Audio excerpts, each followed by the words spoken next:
Hello, ദാവീദ് എന്ന ചിത്രത്തിൻ്റെ ഏറ്റവും പ്രധാനപ്പെട്ട പ്രിവ്യൂ റിപ്പോർട്ടാണ് ഇന്നൊരു വീഡിയോ ഭാഗത്ത്. വീഡിയോയിലേക്ക് മുമ്പേ വീഡിയോ ലൈക്ക് ചെയ്യുക, ചാനൽ സബ്സ്ക്രൈബ് ചെയ്യാൻ വേണ്ടി ശ്രമിക്കുക. ആൻ്റണി വർഗീസ്, വിജയരാഘവൻ, അജു വർഗീസ്, ലിജുമോൾ ജോസ്, ഷൈജു കുറുപ്പ് എന്നൊക്കെ പ്രധാന കഥാപാത്രങ്ങളായി നാളെ റിലീസിനെത്തുന്ന ചിത്രമാണ് ദാവീദ്.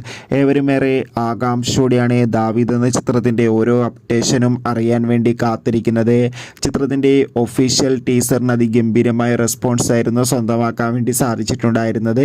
ചിത്രത്തിന് UA സർട്ടിഫിക്കറ്റാണ് ലഭിച്ചിട്ടുള്ളത്. ചിത്രത്തിൻ്റെ പ്രിവ്യൂ റിപ്പോർട്ടിൽ സൂചിപ്പിക്കുന്ന ചിത്രം അതിഗംഭീരമായ മികച്ചൊരു ആക്ഷൻ സ്പോർട്സ് എൻ്റർടൈൻമെൻ്റ് ആണെന്നും ചിത്രത്തിൽ ആൻ്റണി വർഗീസിൻ്റെ മികച്ച അഭിനയം, മികച്ച ആക്ഷൻ രംഗങ്ങളൊക്കെ കാണാൻ വേണ്ടി സാധിക്കുന്നുണ്ടെന്നും. എന്തായാലും കാത്തിരിക്കാം നമുക്ക് ദാവീദ് എന്ന ചിത്രത്തിൻ്റെ റിലീസിനായി. എത്ര പേരാണ് ദാവീദ് എന്ന ചിത്രത്തിൻ്റെ റിലീസിന് വേണ്ടി കാത്തിരിക്കും? തീർച്ചയായും കമൻറ്റ് ചെയ്യുക. കൂടുതൽ സിനിമാ വാർത്തകൾക്കായി ചാനൽ